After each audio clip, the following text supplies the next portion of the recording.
Hi, my name is Justin Martinson, and today we'll be talking a little bit about portfolios. What exactly constitutes a portfolio, the benefits of usage in the classroom, as well as the weaknesses of implementation. Finally, we'll take a look at the purposes and outcomes of using portfolios as effective evaluation and assessment tools. So what exactly is a portfolio? We might define it as a systematic, purposeful collection of student work. Purposeful is the key word here. A portfolio is not an unorganized, incohesive folder or file full of the student's entire catalog of work. Think of it more as a self-portrait created by the student with the benefit of having guidance and feedback from the teacher. So portfolios might contain examples of a student's best work as a showcase of the progress or achievement they've made in the classroom. Portfolios also contain examples from several categories of work. For example, in an English class, a portfolio might contain an example of narrative writing, of expository style, and of poetry. There are many uses for portfolios in the classroom. They might be used in day-to-day instruction, with formative assessment being utilized the entire time and a driving force of the curriculum. They might be used to determine grades, whether it be in the form of categories within the portfolio, or a grade might come from the creation of the portfolio itself as a project. Portfolios are great for reporting student achievement to parents and give an easy to understand, self-explanatory format for parents to look at what their student has been doing in the classroom, rather than making parents do all the asking about what a student's been learning. Portfolios are also used in college admissions, in job employment, and even in the evaluation of teaching itself. The National Board of Professional Teaching Standards, or NBPTS, bases its decisions about the certification of accomplished teachers primarily on portfolios of work that educators need to submit. There are many strengths associated with the use of portfolios in the classroom. They can be integrated with instruction, so can become a part of the day-to-day learning process and a central part of the course. They can provide parents with examples of student accomplishment, so a student can regularly take home a portfolio, and since it's organized and easy to understand, parents can get an idea of what their child is actually doing in school. Portfolios foster student self-evaluation.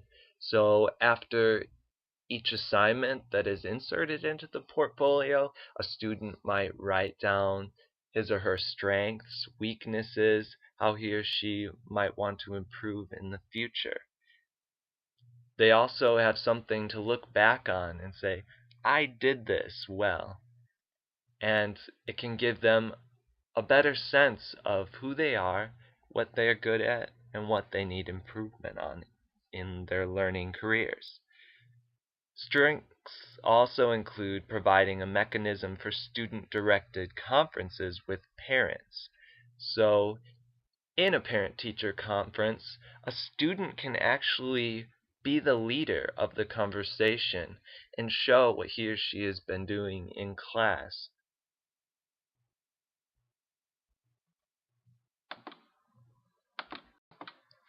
Portfolios also have their share of weaknesses. First of all, they are very time-consuming for the teacher to prepare and to instigate, integrating it well with the curriculum. It takes a great deal of thought, preparation, and of course experience and knowledge of how students learn best by using this portfolio. Will it be effective for learning in the classroom?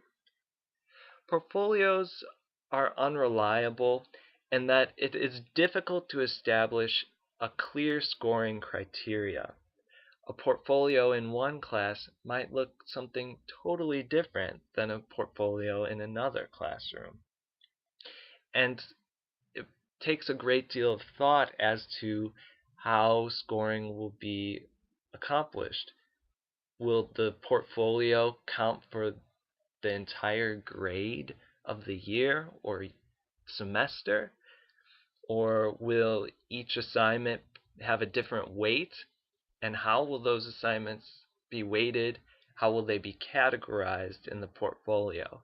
These are all things the teacher needs to think about before creating a portfolio for use in the class.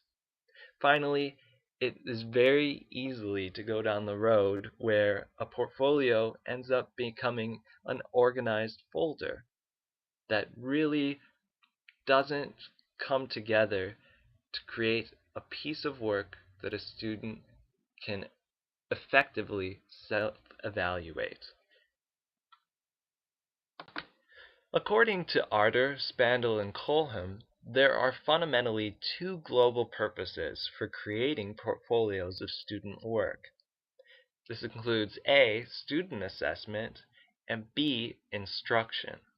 In terms of assessment, portfolios can be either formative evaluation tools of a student's progress being reviewed by the teacher on a daily or weekly basis, or they can also be summative in nature, certifying accomplishment at the end of a year, showing how a student has developed and whether he or she is ready to move on to the next grade level or even college. In terms of instruction, it helps students develop and refine those self-evaluation skills we already discussed, and also teaches students to communicate with different audiences. Maybe the portfolio will be on display for the public or for parents, and a student will need to explain what they did and why they did it.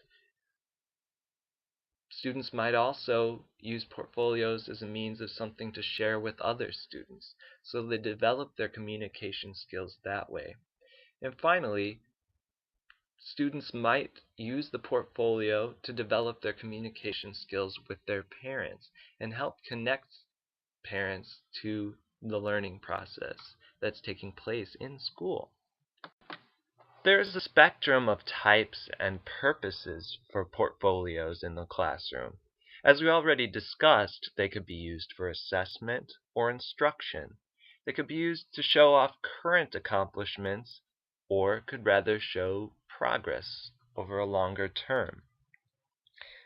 Portfolios could be used to showcase a student's best work, or to rather document progress as the student moves along in the class, or could also be finished portfolios put together at the end of the year by the student. Or maybe they are working portfolios that are used each day and grow as the student grows in learning.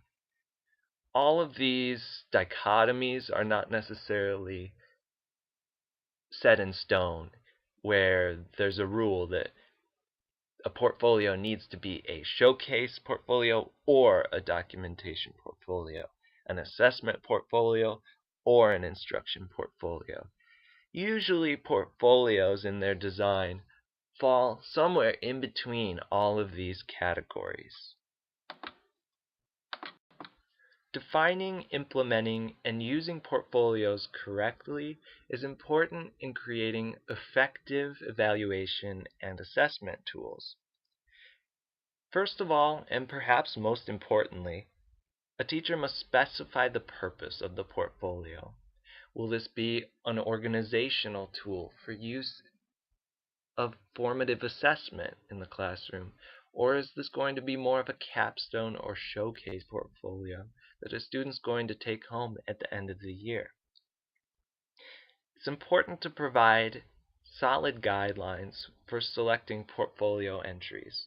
So why is this assignment going in the portfolio? And how will the teacher or the student decide that? Which gets to the third point. The student role needs to be defined in selection and self-evaluation. Will the student be choosing what he or she wants to put in this portfolio to represent him or herself? Or will the teacher have a larger role in selecting what a best work is? It's important to specify the evaluation criteria, perhaps in the form of a rubric, so a student knows exactly what he or she needs to do to be successful in creating the portfolio. Finally, portfolios need to be used in instruction and communication. They can't be something that's put to the side or in a file cabinet, where it's not an integral part of the learning process. Otherwise, they won't reflect accurately what the student's done and the progress he or she has accomplished.